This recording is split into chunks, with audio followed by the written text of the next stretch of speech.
सभी को नमस्कार, राधे राधे। आप सभी लोगों का हमारे YouTube चैनल भगवान श्री राम शिक्षण संस्थान में बहुत स्वागत है। आज हम आप लोगों के सामने अपनी जीके और जीएस की दूसरी क्लास लेके आ रहे हैं। ये क्लास आपके प्रत्येक कंपटीशन एग्जाम में भी उपयोगी है और मुख्य रूप से यूपीएसआई और यूपीपी में तो विशेष उपयोगी साबित होगी। तो शुरुआत करते हैं हम लोग आज की क्लास।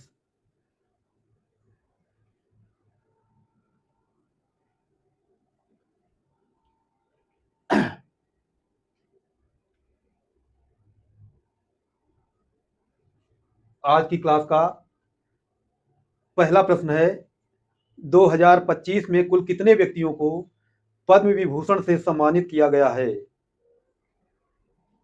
ऑप्शन है आपके 4, 5, 6 और 7। तो 2025 में कुल कितने व्यक्तियों को पद्म विभूषण से सम्मानित किया गया है? तो 7 लोगों को पद्म विभूषण से सम्मानित किया गया है। तो इसमें आपका ऑप्शन डी सही है। अब बात करते हैं कि टोटल कितने पद्म पुरस्कार 2025 में दिए गए हैं। तो टोटल 2025 में जो पद्म पुरस्कार दिए गए हैं उनकी संख्या है 139। इसमें 7 पुरस्कार तो दिए गए हैं पद्म विभूषण के। पद्म विभूषण के 7 पुरस्कार, पद्म भूषण के लिए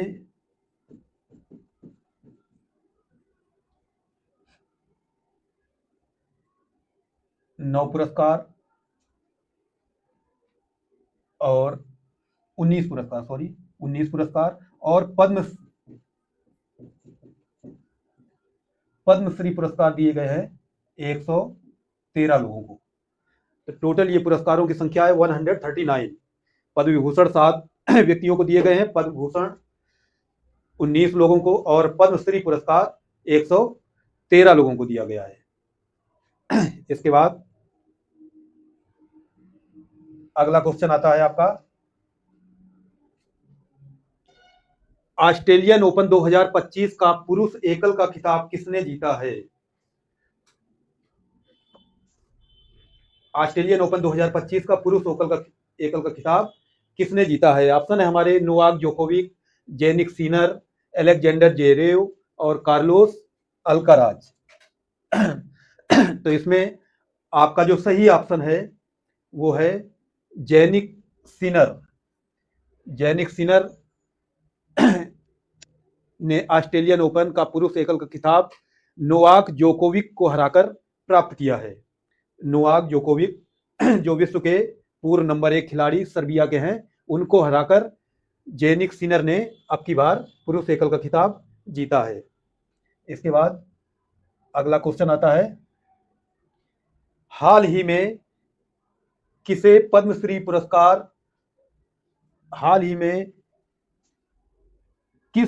पुरस्कार प्राप्त प्रख्यात हृदय सर्जन का निधन हुआ है? तो ऑप्शन है हमारे डॉक्टर देवी सेट्टी, दूसरा है doctor KM. Cherian, doctor Naresh Trehan और डॉक्टर सी कामनी।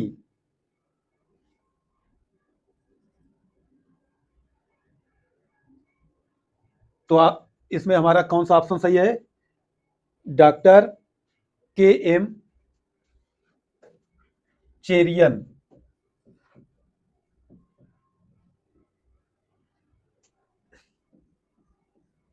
Doctor KM. चेरियन का निधन हुआ है, जिन्हें पद्मश्री पुरस्कार मिला है वर्तमान में। इसके बाद अगला क्वेश्चन आता है, भारत के किन 2 शहरों को यूनेस्को द्वारा wetland cities of the world की सूची में जोड़ा गया है? ऑप्शन है हमारे जयपुर और भोपाल, जयपुर और इंदौर, अहमदाबाद और बड़ोदरा, चंडीगढ़ और कोच्चि। तो इसमें किसको wetland cities of the world की सूची में जोड़ा गया है? तो ऑप्शन हमारा सही है बी, भगवान श्री राम के नाम से उदयपुर और इंदौर। उदयपुर और इंदौर को यूनेस्को द्वारा wetland cities of the world की सूची में जोड़ा गया है। इसके बाद अगला क्वेश्चन हमारा आता है, आईसीसी अवार्ड 2024 में वुमेन एक दिवसीय क्रिकेटर ऑफ द ईयर का खिताब किसे दिया गया है? ऑप्शन है हमारे Alyssa Healy, B Smriti Mandhana, C Nat Sciver, D Harmanpreet Kaur. तो आईसीसी अवार्ड जो 2024 में best cricketer of the year का खिताब दिया गया है, वो दिया गया है स्मृति मंधाना को। स्मृति मंधाना जो वर्ल्ड नंबर 1 प्लेयर भी रह चुकी हैं। और अगर बात की जाए पुरुषों में one day cricketer of the year का खिताब किसे दिया गया है? तो वो दिया गया है जसप्रीत बुमराह को। और 20 में अगर best cricketer of the year का खिताब किसे मिला है? तो वो मिला है अर्शदीप सिंह को। 2020 में अर्शदीप सिंह।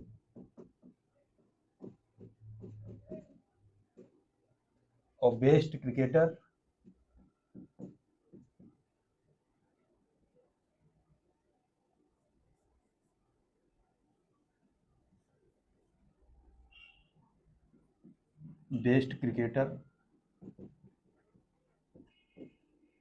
मेन अवार्ड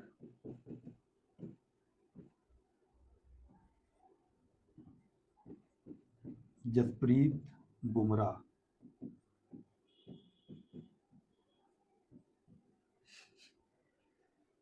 इसके बाद अगला क्वेश्चन आता है, गणतंत्र दिवस परेड 2025 में केंद्र शासित प्रदेशों या राज्यों की श्रेणी में किस राज्य की झांकी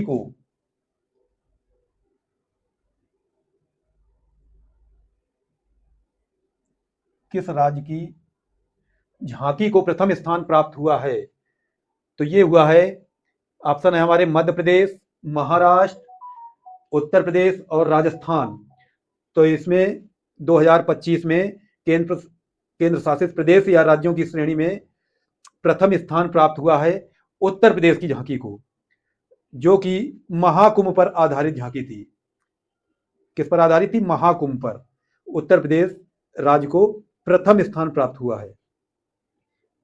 इसके बाद अगला क्वेश्चन आता है, हाल ही में चर्चा में रही डीप सीक एआई कंपनी की स्थापना किसने की थी?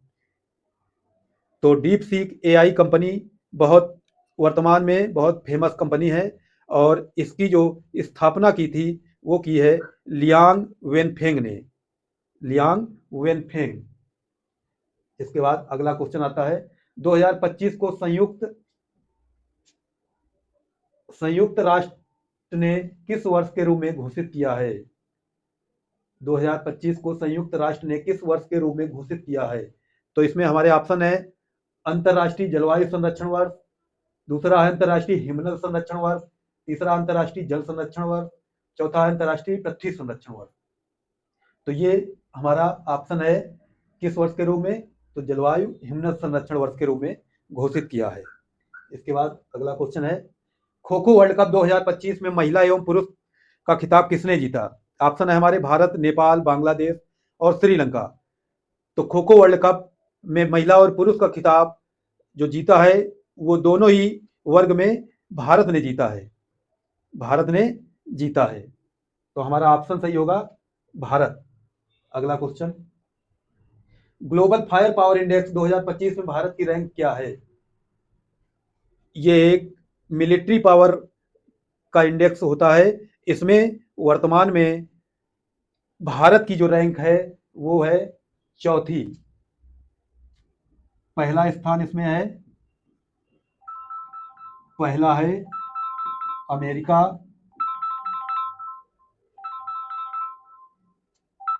दूसरा रूस, तीसरा चीन और जो चौथा है भारत, तो इस इंडेक्स में भारत की रैंक क्या है? चौथी। अगला क्वेश्चन, 13 जनवरी 2025 में प्रयागराज में कुंभ मेले की शुरुआत हुई। यूनेस्को द्वारा किस वर्ष कुंभ को अमूर्त सांस्कृतिक धरोहर की सूची में शामिल किया गया है? किस सूची में शामिल किया गया है? तो ऑप्शन है हमारे 2002, 2007, 2012 और 2017। तो ये 2017 की सूची में शामिल किया गया था। प्रयागराज में जो कुंभ मेले की शुरुआत हुई उसमें यूनेस्को द्वारा किस वर्ष कुंभ को अमूर्त सांस्कृतिक धरोहर की सूची में शामिल किया गया है? तो वो 2017 को। इसके बाद अगले क्वेश्चन पे आते हैं, प्यूमा इंडिया ने किस भारतीय बैडमिंटन खिलाड़ी को अपना ब्रांड एम्बेसडर बनाया है? ऑप्शन है हमारे चिराग शेट्टी, लक्ष्य सेन, पीवी सिंधु और एचएस प्रणय। तो ये किसको बनाया है ब्रांड एम्बेसडर? तो प्यूमा इंडिया ने पीवी सिंधु को भारतीय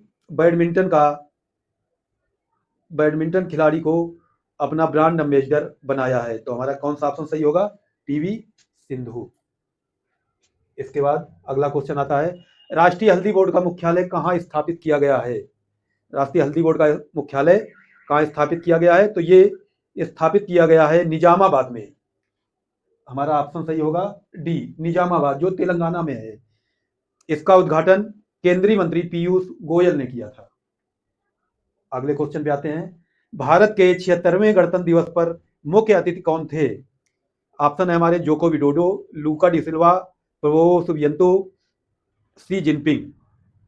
तो 76वें गणतंत्र दिवस पर जो मुख्य अतिथि थे वो थे हमारे प्रबोवो सुबियांतो, जो इंडोनेशिया के राष्ट्रपति हैं। इंडोनेशिया के राष्ट्रपति।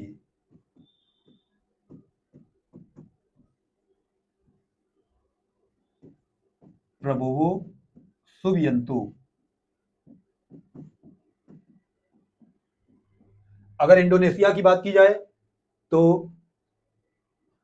ये सबसे बड़ा मुस्लिम राष्ट्र है और यहाँ पे मुस्लिम जनसंख्या विश्व की सबसे ज्यादा जनसंख्या है। और इंडोनेशिया की राजधानी की बात की जाए तो इसकी राजधानी है जकार्ता।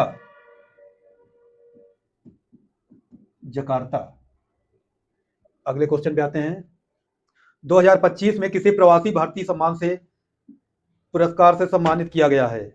ऑप्शन है सुल्तान हातिम बिन तारिक, डॉक्टर सैयद अनवर खुर्शीद, सलमान बिन हमाद, रसद अल अलीमी।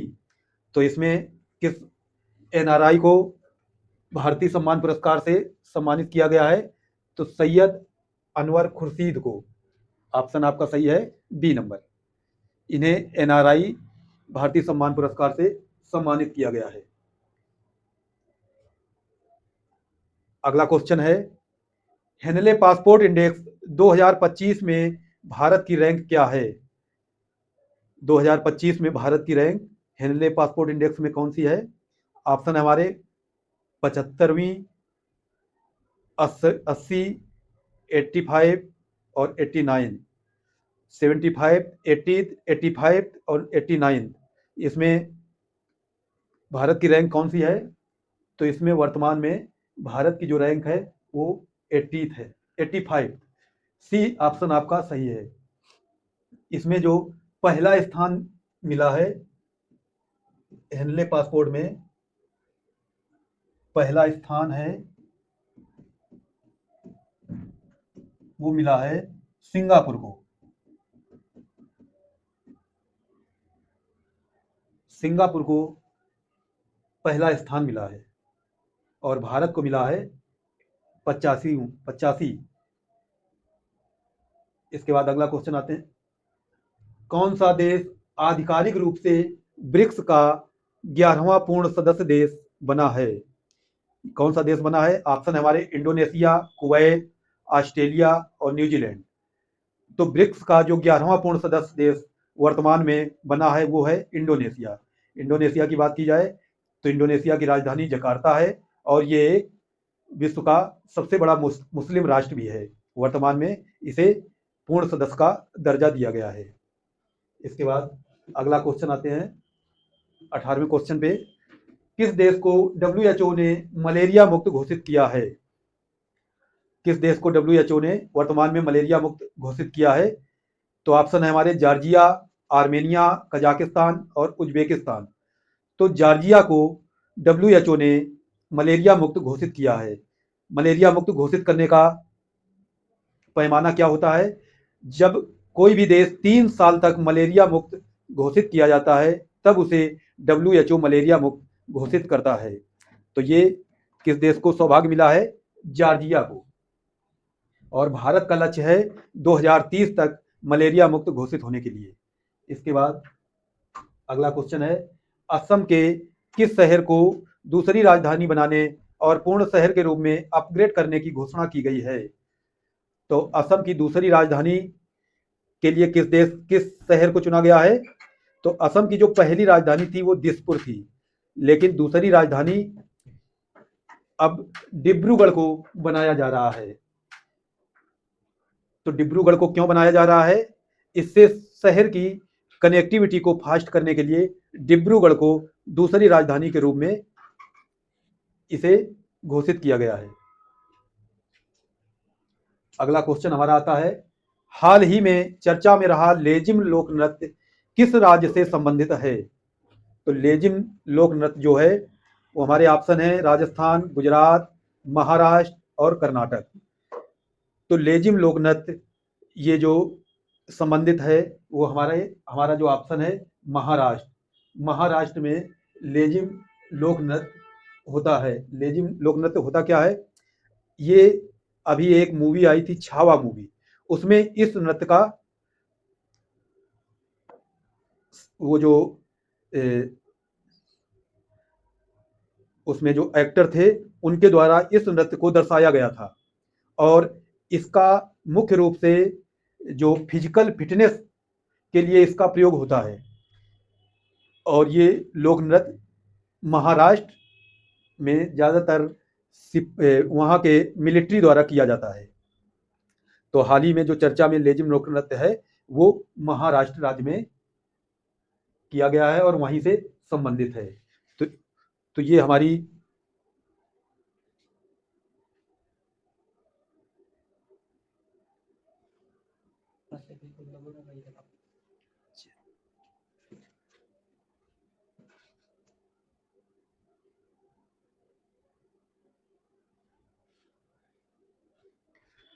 तो आज की हमारी यूपीएसआई की जीके जीएस की 2020 क्लास यहाँ पर समाप्त होती है। और हम चाहेंगे कि एक हमारा जो ये छोटा सा प्रयास है इसको आप लोग सार्थक करें। और ये क्वेश्चन भले ही आपको बहुत नॉर्मल और विशेष उपयोगी न लग रहे हों, लेकिन ये बहुत ही एक चुनिंदा सिलेक्शन है जो आपको सिलेक्शन तो दिलवाएगा ही, साथ में इसके द्वारा आपको विशेष जानकारी भी होगी। तो हम चाहते हैं कि आप लोग हमारे चैनल से जुड़ें और हमारे चैनल को सब्सक्राइब करें, लाइक करें और शेयर भी करें। जय हिंद दोस्तों।